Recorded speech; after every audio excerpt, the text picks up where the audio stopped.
Salut la team, donc c'est parti pour une nouvelle vidéo et on démarre avec un update de Sadik Hadzovic qui après sa contre-performance lors du Chicago Pro a décidé de participer au Tampa Pro qui aura lieu donc ce week-end. Sadik a fait beaucoup parler de lui et il a lui-même admis que des erreurs ont été commises, donc je parle bien évidemment de sa recharge qui a été très mal gérée. Le résultat, une très grosse rétention d'eau et d'ailleurs sur scène c'était assez visible, notamment sa sangle abdominale qui était quasi inexistante avec très peu de détails et aucune épaisseur. Donc cette semaine, Sadik va très certainement tenter des choses simples mais efficaces sans prendre trop de risques et parfois un rebond n'est pas forcément nécessaire, surtout au risque de gâcher sa préparation. Donc sur certaines de ces nouvelles vidéos, il effectue des poses de classique physique, ce qui ne veut pas dire qu'il sera justement en mode classique physique, mais je serais assez curieux de le voir sur scène dans cette catégorie, surtout que Sadik a les capacités, avec bien évidemment un protocole adapté, à prendre pas mal de masse musculaire qu'il a dû malheureusement perdre pour concourir en men's physique. Si on regarde son physique sur cette vidéo, son dos a encore besoin de largeur et d'épaisseur, même si c'est déjà très bien un gros niveau, mais pour performer en classique physique, il faut vraiment un dos et même un physique très complet, ce que Sadik possède. Surtout avec plus de masse musculaire et on a pu justement le voir au fur et à mesure de sa préparation avant qu'il perde malheureusement énormément de poids. Donc Sadik affiche un physique assez esthétique plus qu'en men's physique et d'ailleurs pas mal d'anciens men's physique affichent de super physique une fois qu'ils sont passés en classique physique et j'aimerais voir justement Sadik tenter sa chance au moins une fois avec bien évidemment un physique plus volumineux, ce qui pour lui ne serait pas un problème, mais je sais que son principal objectif est de participer à Monsieur Olympia, mais je doute qu'il termine dans le top 10 voire le top 15 s'il réussit toutefois à se qualifier. Donc ici je vous partage le protocole que soi-disant James Hollingshead utilise en ce moment, mais je précise que je n'ai aucune connaissance dans le domaine, donc bien évidemment je parle de chimie, mais c'est assez rare que les body pro partagent leur protocole, du moins le vrai, même si depuis un moment beaucoup d'athlètes pro, actuels ou même d'anciens pros parlent ouvertement justement du sujet. On peut voir également beaucoup de posts ou vidéos YouTube, TikTok, etc. parler de ce sujet qui englobe pas mal de choses, mais attention à ne pas écouter n'importe quoi et n'importe qui, les soi-disant justement spécialistes des réseaux sociaux qui ne connaissent rien au sujet. Ce sont des produits très dangereux qui font énormément de dégâts et très rapidement, même si certains disent le contraire si bien utilisés.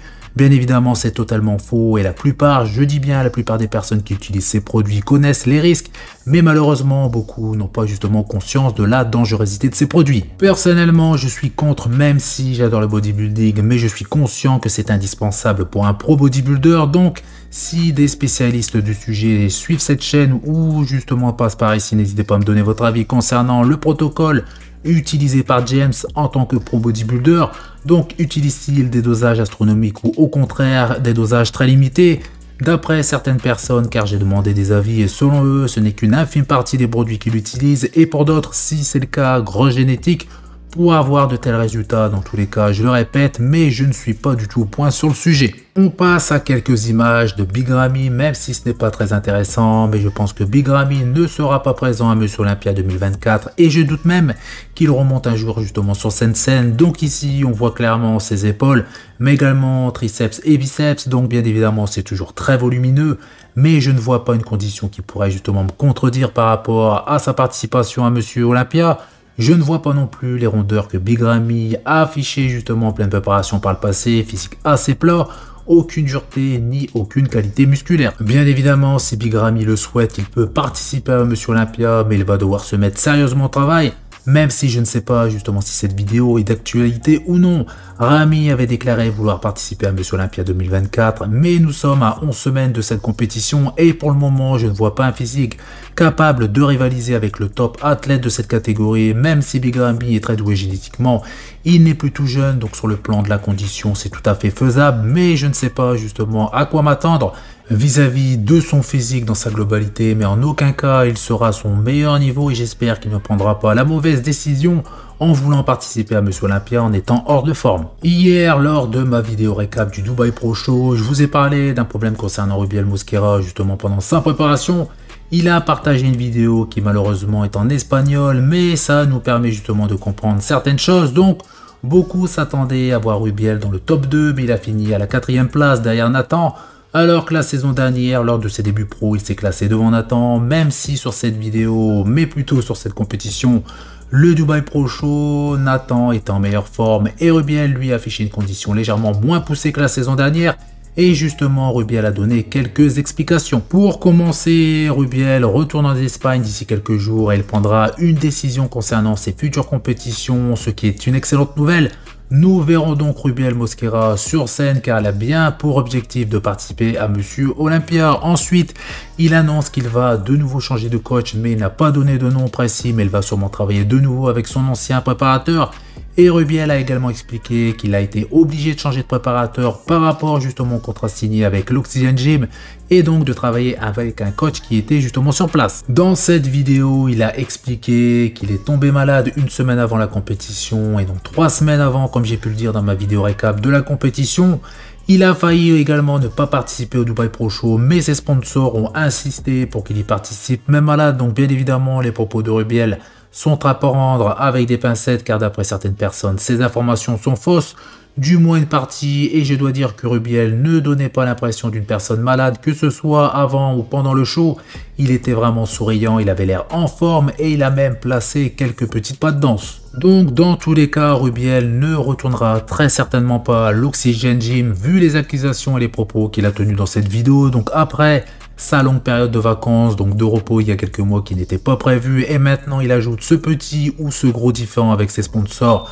Après on ne connaît pas justement toute l'histoire, on ne connaît pas les tenants et les aboutissants, donc malheureusement ce n'est pas la meilleure des publicités pour Rubiel et je pense qu'il doit avoir des difficultés pour reconnaître ses torts.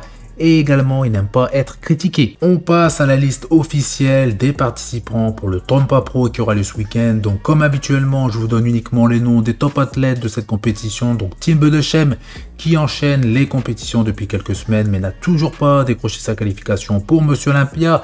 Et je pense que cette fois encore, il n'aura pas l'occasion d'y parvenir. Après, nous avons John De La Rosa qui semble en pleine forme. D'après ses dernières updates, Mofoda, le vainqueur du Chicago Pro. Ensuite, nous avons Jordan Hutchinson et Vlad qui a terminé justement à la 2e place lors du Chicago Pro. Et d'ailleurs, il a présenté son meilleur physique depuis ses débuts pro avec une condition très poussée, un physique très volumineux rempli. Et pour finir, Yan Shan, athlète chinois. On passe à une info concernant le Dubaï Pro Show. Donc l'édition 2024 vient à peine de finir que les organisateurs ont lâché une grosse information concernant l'édition 2025. Donc on sait que le cash prize de cette année était assez énorme, surtout pour une compétition qui est qualificative pour Monsieur Olympia. Et bien avec cette nouvelle vidéo, ils annoncent que le cash prize va encore augmenter pour s'élever à un total d'1 demi-million de dollars, ce qui est justement le double, même plus du double si je le compare à cette année car le montant était de 220 000 $. Donc une somme incroyable qui va attirer encore plus d'athlètes justement la saison prochaine. Et je suis persuadé que les organisateurs espèrent par la suite devenir la compétition incontournable de bodybuilding, même s'il sera très dur, même impossible de détrôner Monsieur Olympia en termes de notoriété et de statut, même si justement c'est tout à fait possible en termes de cash prize, et pourquoi pas, et je ne serais pas étonné qu'il s'associe justement pour organiser les futurs Monsieur Olympia. Donc voilà, c'est tout pour cette vidéo. Donc comme d'habitude, je compte sur vous pour faire péter les pouces bleus, ça fait plaisir. Vous pensez également à vous abonner pour ne rater aucune de mes prochaines vidéos. Je vous dis à bientôt. Salut!